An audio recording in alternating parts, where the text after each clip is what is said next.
Génesis 22, vamos a leer los primeros 2 versículos, pero en la exposición tocaremos todo el capítulo y yo espero que el Señor nos hable por medio de su palabra. Realmente esto nos va a hablar mucho de nosotros.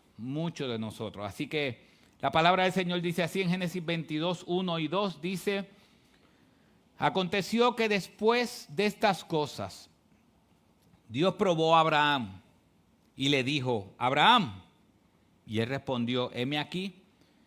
Y Dios dijo: toma ahora a tu hijo, tu único, a quien amas, a Isaac, y ve a la tierra de Moriah, y ofrécelo allí en holocausto sobre uno de los montes que yo te diré. Padre, ayúdanos, por favor, ayúdanos a entender tu palabra y que salgamos de este lugar distintos, amando más a Cristo y viéndote como nuestra única opción. Te lo suplicamos en el nombre de Jesús. Amén. Como vimos en el estudio bíblico del miércoles, este miércoles no hay estudio, el miércoles de Rivas y este no. Cuando hablamos de Génesis 22 y hablamos de la prueba de Abraham, realmente la prueba es una prueba de amor. La prueba es una prueba de amor. La prueba de Abraham es una prueba de a quién amo más. Es una prueba de nuestras prioridades. Es una prueba de Abraham tenía que demostrar sus prioridades. Y cuando nosotros vemos las pruebas, y yo analizando las pruebas, la mayoría de las pruebas de nuestra vida vienen para demostrar a quién amamos más. La mayoría de las pruebas vienen a demostrar a quién amamos más. ¿Cuáles son nuestras prioridades? ¿Cuál es nuestro mayor amor? Si nosotros vemos en Génesis 21, vimos la semana pasada con el pastor Rafael, estamos hablando de que Dios cumple sus promesas. Dios cumplió la promesa con Isaac, Dios cumplió la promesa con Ismael, Dios cumple sus promesas. Y Abraham viene de ese entendimiento de que Dios cumple sus promesas y ahora su fe va a estar puesto a prueba. Y lo primero que yo quiero que nosotros veamos en este texto, vamos a recorrer la historia y después vamos a hacer varias aplicaciones. Lo primero que este texto podemos ver en la división del texto es la prueba de Abraham. El versículo 1 dice: y aconteció que después de estas cosas, Dios probó a Abraham y le dijo: Abraham. Y él respondió: heme aquí. Si ustedes ven, esto es una prueba. Abraham al principio no sabía que era una prueba. Pero Dios tenía una meta y era probar a Abraham. Es importante porque aunque lo vemos más adelante, que dice que Dios dijo: ahora sé que me temes, realmente Dios sabe todas las cosas. Quien salió de esta prueba reconociendo en su corazón a quien amaba más fue Abraham, porque Dios sabía lo que iba a pasar. Pero Dios llevó a Abraham a la prueba. Y es importante porque todos nosotros podemos retratarnos en la prueba. Todos nosotros hemos tenido prueba y todos nosotros tendremos prueba. Y encontré esta definición de prueba y creo que nos puede ayudar. Esta definición de prueba dice: prueba en el pensamiento bíblico es una demanda o una experiencia que Dios asigna al creyente con el propósito de fortalecer y madurar su fe. Al creyente, esa es la prueba. Dios quiere que nosotros maduremos y fortalecer nuestra fe. ¿Y cuál es la herramienta que utiliza? Las pruebas. Como dice Santiago capítulo 1, las pruebas vienen de muchos colores. Esa palabra, cuando dice Santiago capítulo 1, la multiforme de las pruebas, esa palabra de donde viene la palabra griega multicolor, significa que las pruebas para muchos son distintas. Hay veces que nosotros nos podemos decir, no sé, hay veces que se crean hasta competencias de las pruebas. Yo estoy viviendo esta prueba y sale el otro, y yo, la prueba mía sí que es dura. Y de momento sale el otro, eso se queda corto. La prueba mía sí que es dura. Al final, Las pruebas son proporcionales. Cada uno va a tener diferentes pruebas y cada uno va a ser difícil para cada uno. Cada prueba va a ser de manera proporcional. Así que tu prueba, tú la ves fuerte y difícil, y el otro, su prueba, la ves fuerte y difícil. Y hay veces que hasta nosotros vemos al otro en la prueba y decimos, ay, mijo, eso no es nada. Y a veces hasta no tenemos empatía cuando alguien está en prueba. Pero hay algo que tenemos que entender, y es que muchas de las pruebas son puestas por Dios. Hay una gran diferencia. Déjeme hacer esta aclaración, una gran diferencia. Hay pruebas que nosotros no las buscamos. Hay pruebas que nosotros somos las que nos buscamos. Y hay pruebas que Dios las pone para, bueno, las dos van a ser para madurar nuestra fe. Pero es importante, esto es un ejercicio que yo hago. No estoy diciendo que es bíblico lo que voy a decir, pero es algo que yo hago. Cuando digo que no es bíblico, estoy diciendo que no lo estoy dando como un mandato bíblico, porque la Biblia no lo dice. Pero cuando yo estoy en prueba, yo analizo si las pruebas son por mi culpa o son porque Dios las está poniendo en mi vida. Si las pruebas son por mi culpa, ¿sabe? Cuando digo por mi culpa es porque es responsabilidad mía por unas malas decisiones que tomé, o es Dios que me está poniendo a prueba. Y eso es importante. Porque cuando es Dios que está está poniendo en mí una prueba, yo puedo confiar en Él en medio de esa prueba. Bueno, mi oración es ayúdame a confiar en ti en medio de la prueba. No es que puedo confiar en Él, es que puedo orar, Señor, ayúdame a confiar en ti. Pero cuando la consecuencia es por causa de mi pecado, lo primero que debe haber en mi alma es arrepentimiento y confesión de pecado. Y eso es importante porque si la prueba que tú estás viviendo, la estás viviendo como consecuencia de tu pecado, y en esa consecuencia de tu pecado tú no has analizado eso y tú simplemente estás orando, Señor, fortaléceme en la prueba, Señor, fortaléceme en la prueba, Dios no te va a fortalecer en la prueba. Dios no te va a fortalecer en la prueba. Porque la prueba vino como consecuencia de tu pecado. Después que haya arrepentimiento y confesión de pecado, Dios te va a fortalecer en la prueba. Pero es importante porque si tú oras por fortaleza, en vez de orar por arrepentimiento, es un problema. No sé si me estoy explicando bien. Hay pruebas que vienen por mi pecado. Y hay pruebas que Dios las pone en mi vida. Las pruebas que Dios pone en mi vida, nuestra reacción debe ser, Señor, ayúdanos a batallar con esta prueba, ayúdanos a tener fe, ayúdanos a esto. Si las pruebas que están viniendo por mi pecado, entonces lo primero que yo tengo que hacer no es orar a Dios por fortaleza, es orar a Dios por perdón, por arrepentimiento, confesión de pecado. Y después que haya perdón, arrepentimiento y confesión de pecado, oro por fortaleza. Pero eso va primero. En el caso de Abraham, Dios le está dando la prueba a Abraham. Y hay veces que Dios nos va a dar las pruebas. Pero al final la prueba, la meta es fortalecer y madurar nuestra fe. Así que cuando salimos de la prueba, se supone que salgamos más maduros, machucados, pero maduros. Machucados, pero con más fortaleza. Ahora, ¿cuál fue el contenido de la prueba de Abraham? ¿Cuál fue el contenido? Versículo 2 nos dice, tengo que darle un poquito más rápido. Versículo 2 nos dice, y Dios dijo, toma ahora a tu hijo, tu único, a quien amas, a Isaac, y ve a la tierra de Moriah y ofrécelo allí en holocausto sobre uno de los montes que yo te diré. ¿Cuál fue la prueba de Abraham? Isaac, a quien amas. Nosotros vemos cómo Abraham tuvo diferentes pruebas. Pero al final la prueba de Abraham fue la misma siempre. Abraham se amaba más otras cosas antes que a Dios.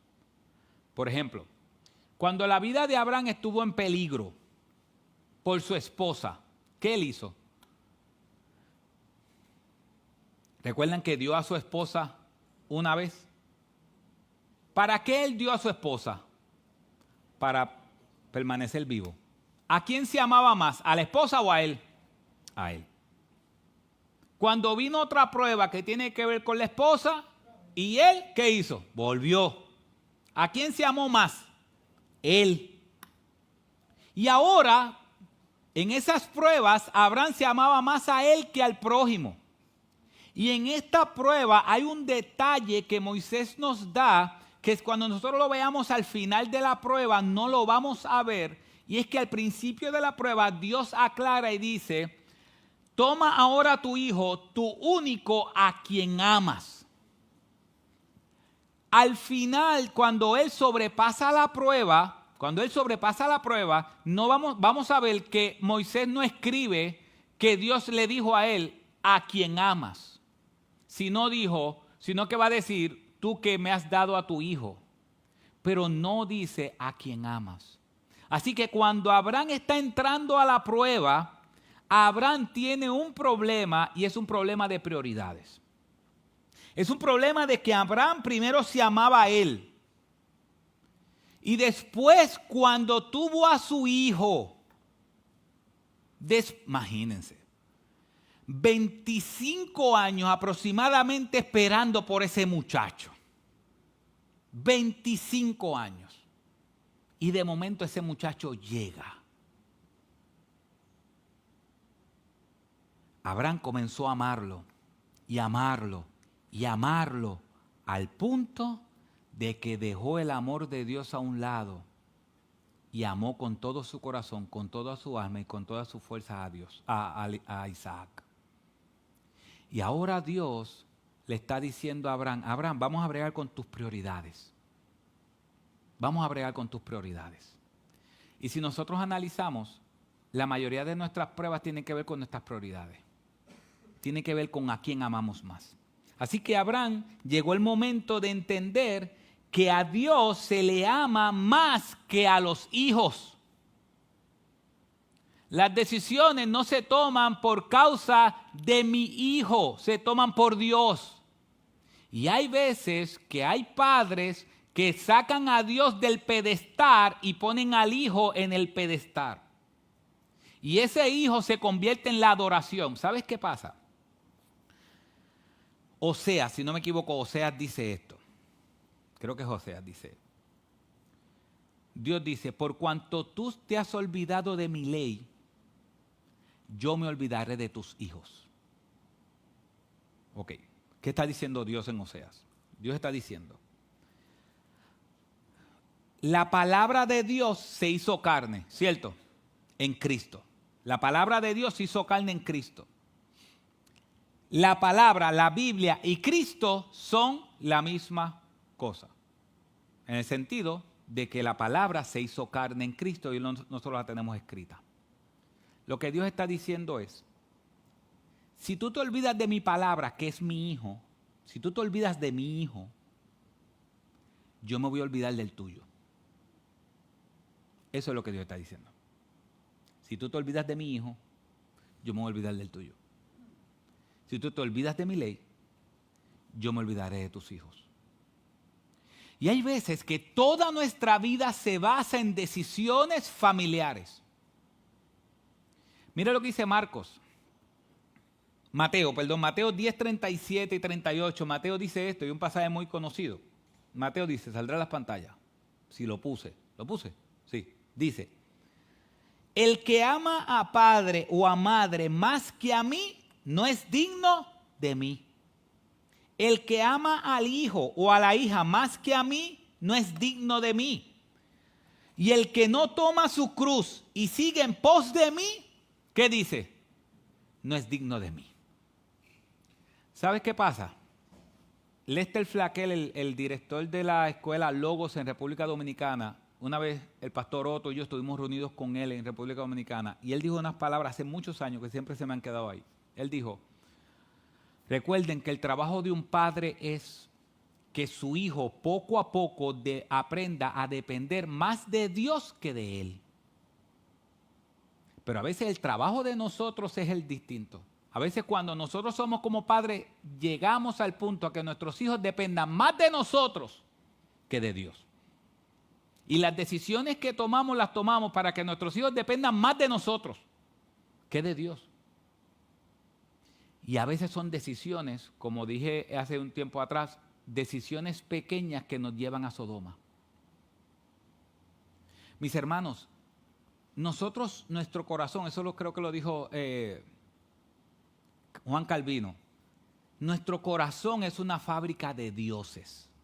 Si nosotros no estamos pendientes a nuestra alma, nuestros hijos se pueden convertir en un Dios, nuestro trabajo se puede convertir en un Dios, todo se puede convertir en un Dios.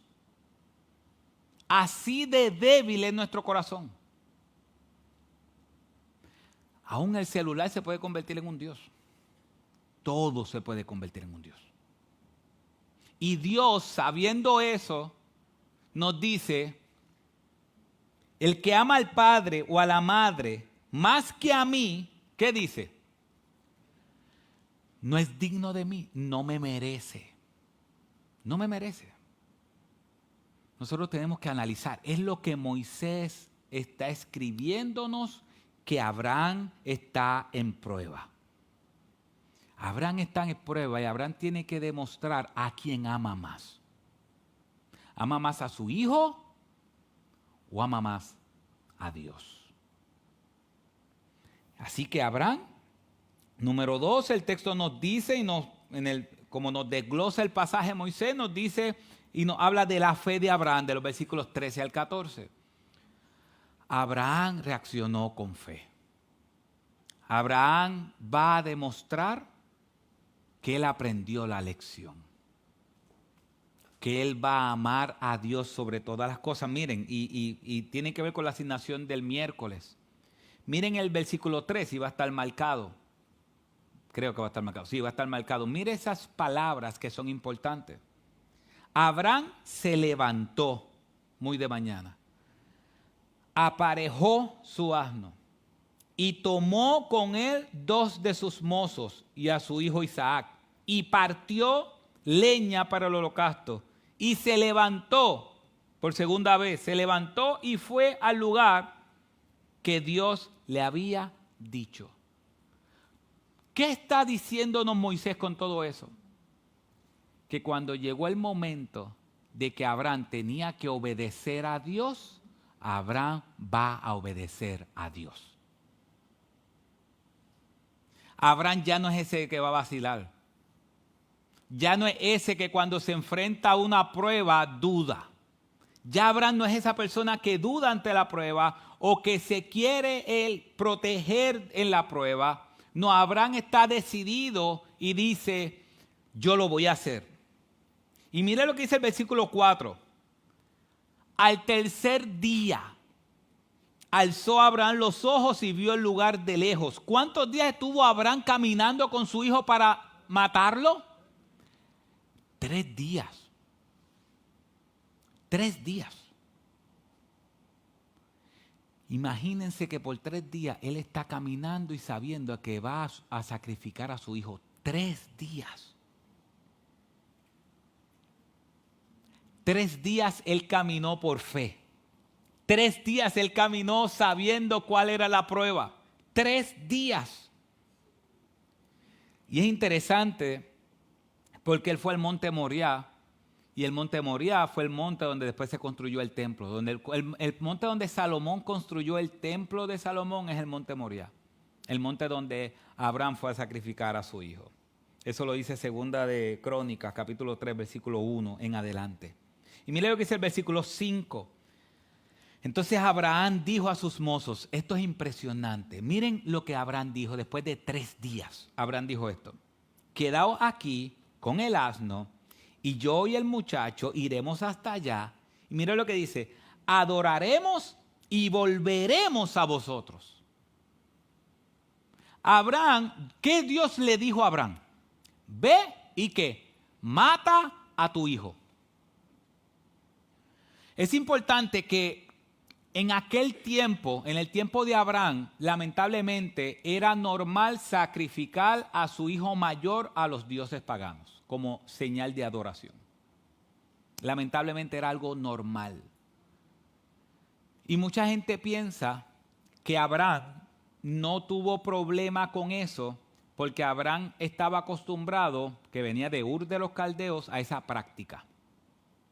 Abraham podía estar acostumbrado a ver esa práctica. Quizás se le pareció un poco extraño que Dios lo hiciera, quizás. Pero Abraham no fue allá a sacrificar a su hijo pensando que los demás dioses pedían lo mismo. Abraham dice una palabra que es importante a sus mozos. Él le dice, vamos allá, vamos a adorar a Dios allá. Y después le dice, ¿y qué? Y volveremos. Dos opciones. O era una mentira piadosa de Abraham, o Abraham tenía una convicción de que Dios iba a hacer algo. Y todos nosotros sabemos que no era una mentira piadosa. Abraham estaba convencido de que Dios iba a hacer algo.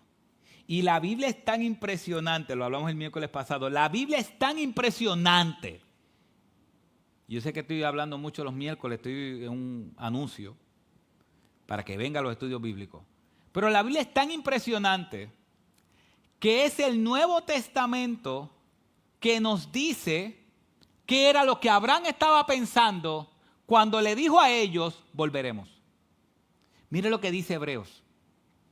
Hebreos capítulo 11, hablando del tema de la fe, Hebreos capítulo 11 dice,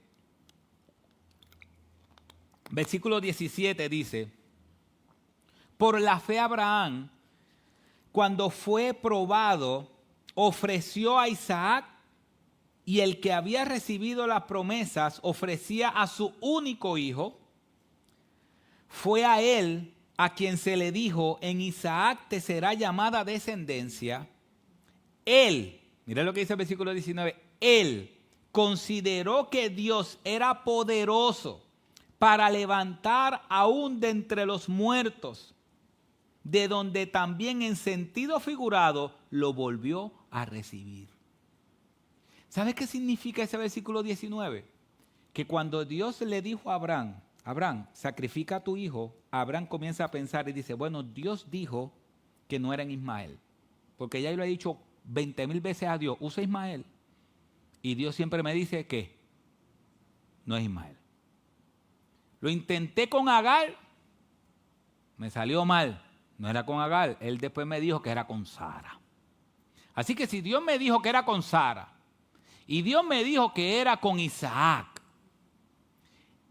y Dios todo lo que promete lo cumple, significa que si yo sacrifico a Isaac, Él lo va a resucitar. Porque Isaac no se sabe la edad, algunos dicen que tenía 15, 20 años, no se sabe la edad, pero él estaba seguro de que Dios lo iba a resucitar. Pero es impresionante cuánta gente Dios había resucitado antes. ¿Cuánta gente? Nadie. La resurrección no era un tema, no era algo que estaba en la mente de la gente. Pero la fe de Abraham, confiando en Dios, Abraham confiando en Dios y amando más a Dios, tenía en mente y dijo, Dios me prometió que en Isaac iba a ser la descendencia, Dios lo va a levantar de los muertos. Dios lo va a levantar de los muertos. Impresionante. ¿Cómo es que el Nuevo Testamento me dice lo que Abraham estaba pensando? Así que cuando él le dijo en el versículo 5, adoraremos y volveremos, no fue una mentira piadosa. Abraham sabía que Dios lo iba a levantar de los muertos. Y dice el versículo 6, y tomó Abraham la leña del holocausto y la puso sobre Isaac su hijo. Y tomó en su mano el fuego y el cuchillo, y los dos iban juntos. Los dos iban juntos. Imaginémonos de aquí en adelante eso. Abraham caminando con Isaac al sacrificio. Y habló Isaac a su padre, porque Isaac no era tan niño, porque Isaac comenzó a pensar.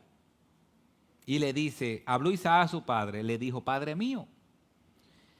Y él respondió, heme aquí, lo mismo que le respondió a Dios, hijo mío. Y dijo Isaac, aquí está el fuego y la leña, pero ¿dónde está el cordero para el holocausto? O sea, él está como matemático sacando cuentas. Bueno, aquí está el fuego, aquí está la leña, está el cuchillo. ¿Y dónde está el cordero? ¿Dónde está? Que no, 2 más 2 es 4 y no veo aquí el cordero. Y el Señor y Abraham le dice, Abraham respondió, Dios proveerá para sí el cordero para el holocausto, hijo mío. Y los dos iban juntos. ¿Cuál palabra se repite ahí? Y los dos iban juntos, unidos. Y dice el versículo 9, llegaron al lugar que Dios le había dicho. Y Abraham edificó allí el altar, arregló la leña, ató a su hijo Isaac. Imagínense a Isaac cuando el papá lo está atando. Y lo puso en el altar sobre la leña. Una obediencia, una fe inquebrantable. ¿Usted sabe lo que es usted estar atando a su hijo para sacrificarlo? Yo sé que a veces uno dice la expresión, ay, estoy loco por matar a ese muchacho. Yo sé que lo hemos dicho, la expresión, bueno, algunos nunca lo han dicho. Ay, si yo cojo a ese muchacho. Ese sí lo han dicho. Ese sí, si yo cojo a ese muchacho. Es que, no, pero a veces cuando nos dicen, no, que le faltó el respeto a la maestra, dice, Dios mío, que si lo cojo lo mato. No es lo mismo decirlo como una expresión de pueblo, que tú estás amarrando a tu hijo literalmente para sacrificarlo. Así que Abraham está atando a su hijo para sacrificarlo con una fe inconmovible, sabiendo que Dios lo iba a levantar. Entonces Abraham extendió su mano, versículo 10, extendió su mano y tomó el cuchillo para sacrificar a su hijo. Mas el ángel del Señor lo llamó desde el cielo y dijo, Abraham, Abraham. Y él respondió, heme aquí. Es la tercera vez que Moisés utiliza esa expresión, heme aquí, heme aquí, heme aquí, como señal de obediencia. Aquí estoy. Y el ángel dijo, no extiendas tu mano contra el muchacho, ni le hagas nada, porque ahora sé que temes a Dios, ya que no me has rehusado tu hijo, tu único. Y ahí está la diferencia. Si vemos en el versículo 2, ¿qué dice el versículo 2? Abraham, coge a tu hijo, tu único hijo, ¿a quién? A quien amas. Déjalo que conteste duro. A quien amas. Y ahora, aquí ¿qué dice? Abraham, no me has rehusado a tu hijo, ¿qué? Tu único. ¿Cuál palabra falta? A quien amas. ¿Por qué esa palabra no está? Porque el amor de Abraham cambió. Abraham estaba demostrando que amaba más a Dios que a su hijo. Y eso es algo que nosotros tenemos que meditar. ¿A quién amamos más? ¿A Dios o a todo lo demás? Entonces, Dios le dice, ya ahora sé que tú me temes a mí. Ahora sé que tú me temes. Ahora sé que me reverencias. Ahora veo tu reverencia. Abraham no vuelve a ser el mismo después de este evento. Este evento cambió su vida. Y dice el versículo 13, entonces Abraham alzó los ojos y miró, y aquí vio un carnero detrás de él, trabado por los cuernos en un matorral. Y Abraham fue y tomó el carnero y lo ofreció en holocausto en el lugar de su hijo. Y llamó a Abraham aquel día con el nombre del Señor proveerá, como se dice hasta hoy, en el monte del Señor se proveerá. Dios proveyó un sustituto y vamos a ver más adelante quién es ese sustituto. Pero Dios en ese momento da un sustituto. Dios saca a Isaac y va a un carnero, o un carnero no, va, sí, un carnero y muere en lugar de Isaac. Y Dios, sin tener que hacerlo, vuelve a reafirmar el pacto con Abraham. Y aquí hay un detalle que quiero resaltar, versículo 15. El ángel del Señor llama a Abraham por segunda vez desde el cielo y dijo, por mí mismo he jurado. Así que sabemos que ese ángel del Señor es Dios mismo, porque dice, por mí mismo he jurado, declara el Señor, que por cuanto has hecho esto y no me has rehusado a tu hijo, tu único, vuelve, no le dice a él quien ama, le dice tu único otra vez, y de cierto te bendeciré grandemente y multiplicaré en gran manera tu descendencia como las estrellas del cielo y como la arena en la orilla del mar, y tu descendencia poseerá la tierra de tus enemigos, y en tu simiente serán bendecidas todas las naciones de la tierra, porque tú has obedecido mi voz. Esto ya él lo había dicho antes. Capítulo 12, capítulo 13, ya él lo había dicho antes. Pero hay una palabra que no había salido antes de la Biblia, refiriéndose a Dios. Y está en el versículo 16. ¿Qué palabra no había salido antes? Si puedes poner el versículo 16. Yo sé que te estoy haciendo trabajar. He jurado. Por mí mismo he jurado.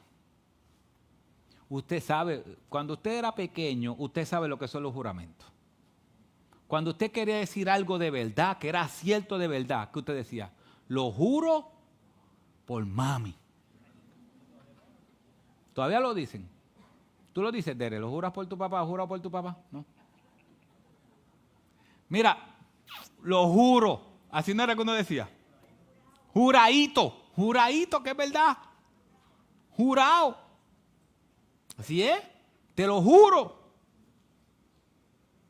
¿Por qué? Porque uno cuando lo juraba por la mamá o por el papá, ¿qué se supone que decía eso? Yo te estoy jurando por alguien que es importante. Por alguien que es importante. Entonces los juramentos, tú siempre jurabas por alguien que tú creías que era importante para que la gente te creyera, que era más importante que tú. Porque si tú dices, te lo juro por mí, ¿quién te va a creer? Porque cuando uno va a jurar, uno busca jurar por alguien más grande que uno. Y Dios se encontró con un problema. ¿Por quién va a jurar él si no hay nadie más grande que él? Es como si Dios no pasó así. Yo me lo imagino así, no pasó así. Pero es como si Dios dijera, bueno, voy a jurarle a Abraham. ¿Por quién le voy a jurar? Y Dios dice, no hay nadie más grande que yo. Pues voy a hacer algo. Le voy a jurar por mí mismo. Le voy a jurar a Abraham por mí mismo que lo voy a bendecir. ¿Y saben qué? Hebreos nos vuelve a contestar esa pregunta. Hebreos capítulo 6, versículo 13, mire lo que dice. Interesante. Interesante cómo la Biblia interpreta la Biblia. Cuando la gente, otros pastores, otras personas me preguntan, ¿qué es lo más que has aprendido de Génesis? Lo más que yo he aprendido de Génesis, que no me imaginaba, ni probablemente me pasaba tanto, era las conexiones de Génesis con el Nuevo Testamento. Cómo hay un puente directo entre Génesis y el Nuevo Testamento en todos los textos. Y aquí Dios le está jurando a Abraham. Pero Hebreos me dice qué pasó. Mire lo que dice Hebreos capítulo 6, versículo 13. Dice, pues cuando Dios hizo la promesa a Abraham, no pudiendo jurar por uno mayor, juró por sí mismo, diciendo, ciertamente te bendeciré y ciertamente te multiplicaré. Y así, habiendo esperado con paciencia, obtuvo la promesa. Versículo 16. Porque los hombres juran por uno mayor que ellos mismos. Y para ellos un juramento dado como confirmación es el fin de toda discusión. Entonces Dios, no teniendo a alguien mayor por quien jurar, decide jurar por sí mismo.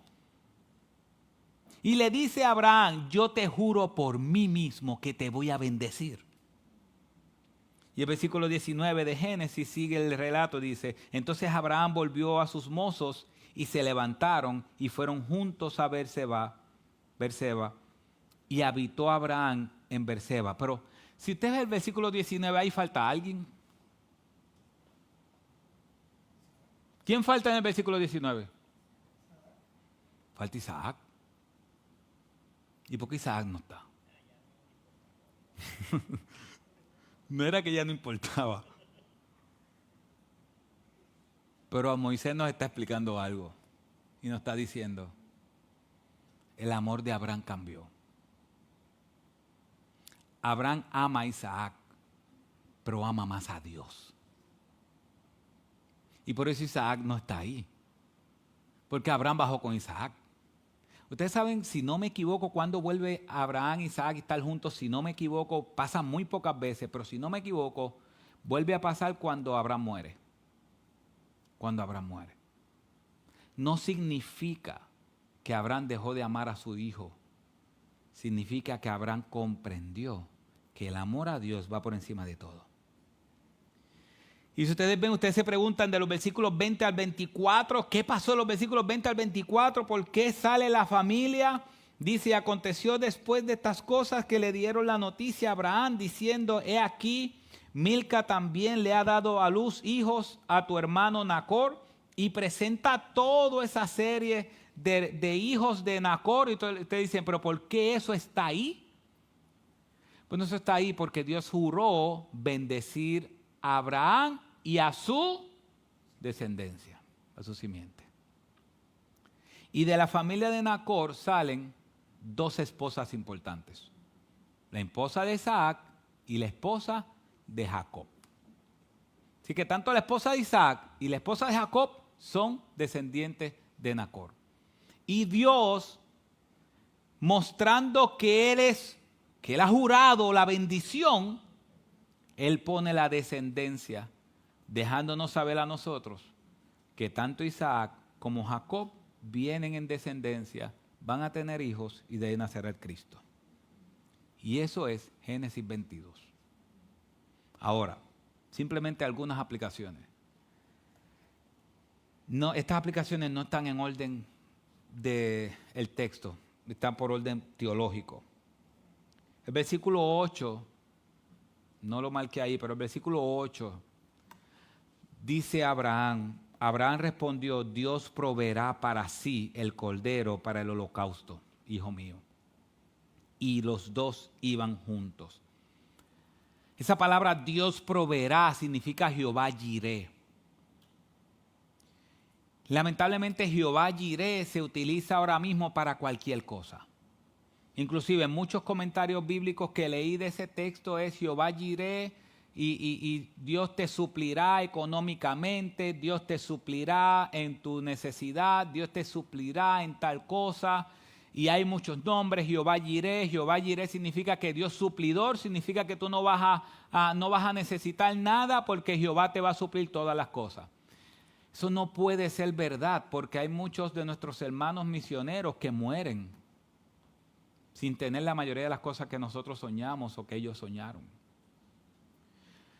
Cuando la palabra dice Dios proveerá, lo que está diciendo específicamente es que Dios va a proveer un sustituto. Cuando Dios está diciendo, cuando llaman el monte Jehová Jireh, el monte que Jehová hizo provisión de un sustituto. La promesa que Dios está haciendo es que Él va a tener un sustituto. Por eso, si ustedes vieron en el texto, y lo dije el miércoles pasado, si ustedes vieron en el texto, Abraham dijo, Dios proveerá un cordero. Eso fue lo que dijo Abraham, Dios proveerá un cordero. Pero ¿qué fue lo que apareció enredado? No fue un cordero, fue un carnero. ¿Por qué Abraham dice Dios proveerá un cordero y lo que apareció fue un carnero? Aprendí de un profesor, es porque Cristo es el verdadero sacrificio sustituto. Y mire lo que dice Juan capítulo 1 versículo 29.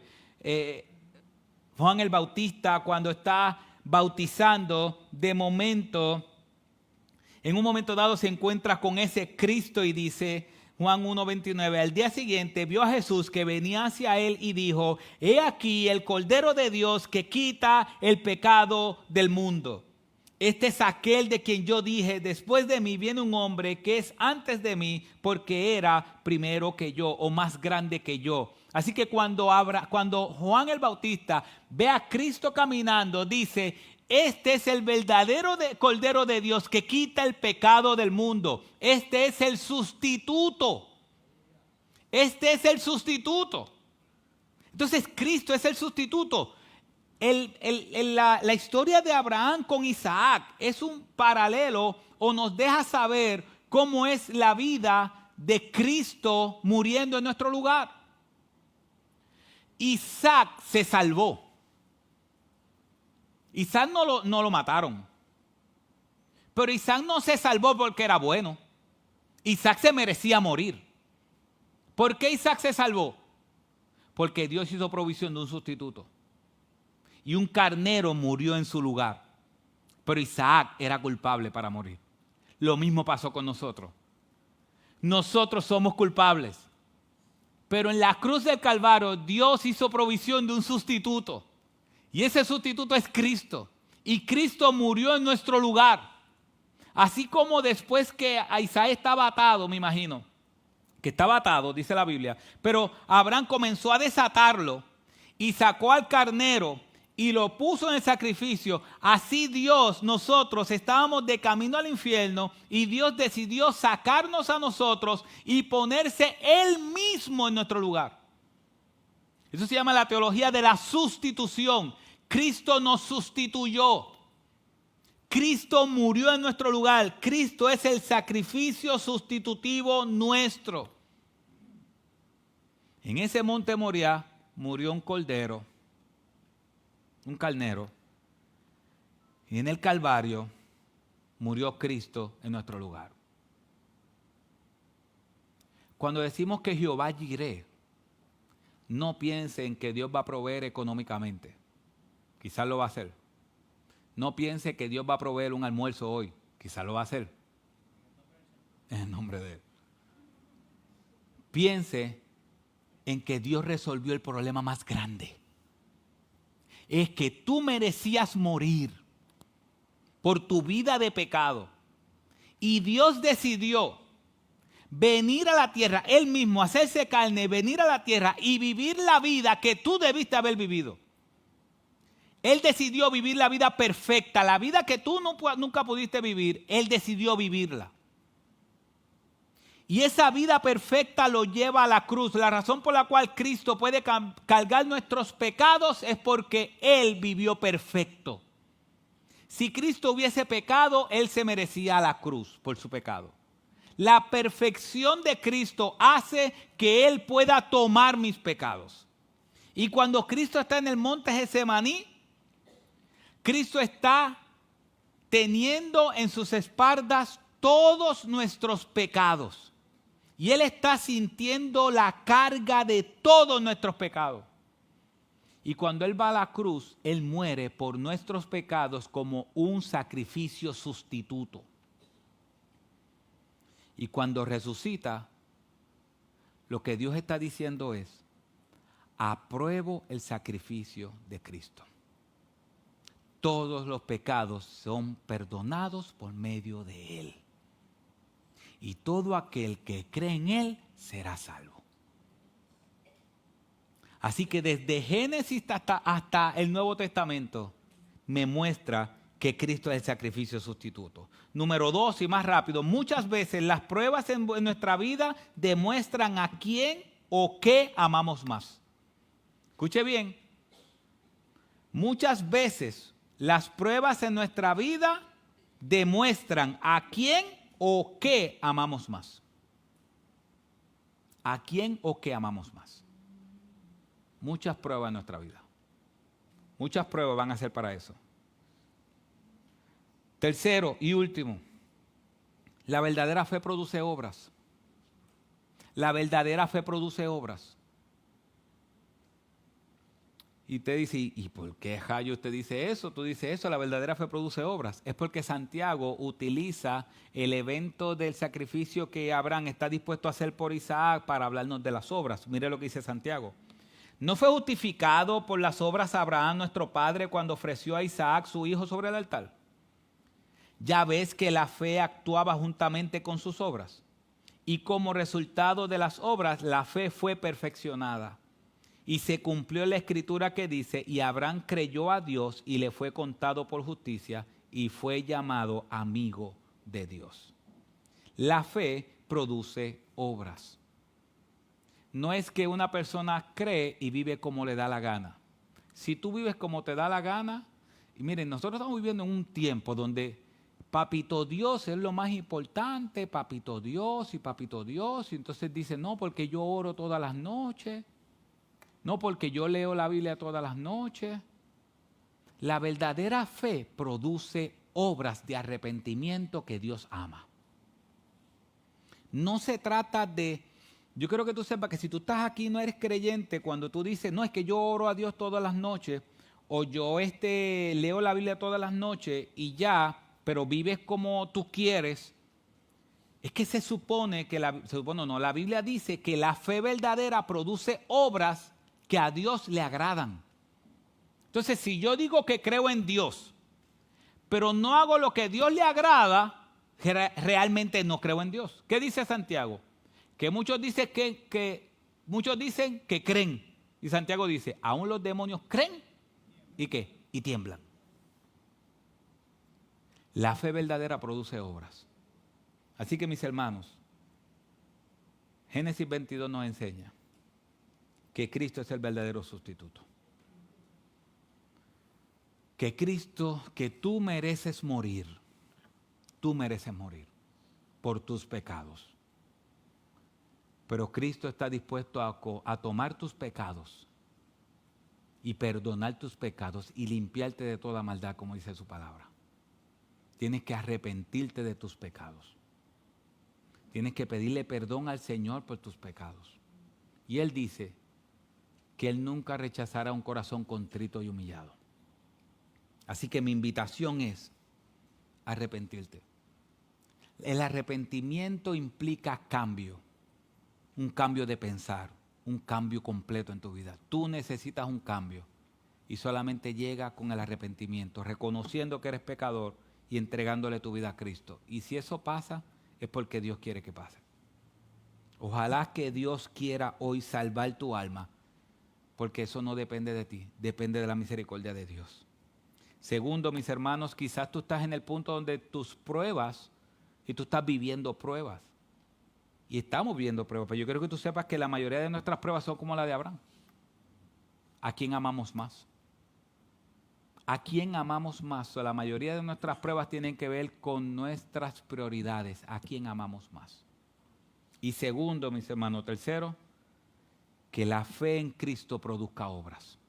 Que la fe en nuestro Señor Jesucristo produzca obras de arrepentimiento y que dé fruto al 100 y al 100%. Así que mis hermanos, Cristo es nuestro sustituto. Las pruebas evidencian dónde está nuestro amor, muchas veces.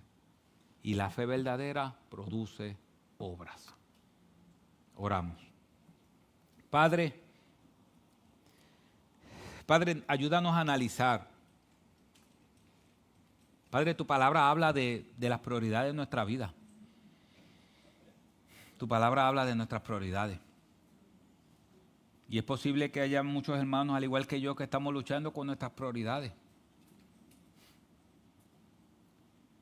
Que nuestras prioridades sí han sido o pueden ser la oración y el estudio de tu palabra, pero ni la oración ni el estudio de la palabra nos está llevando a tu presencia.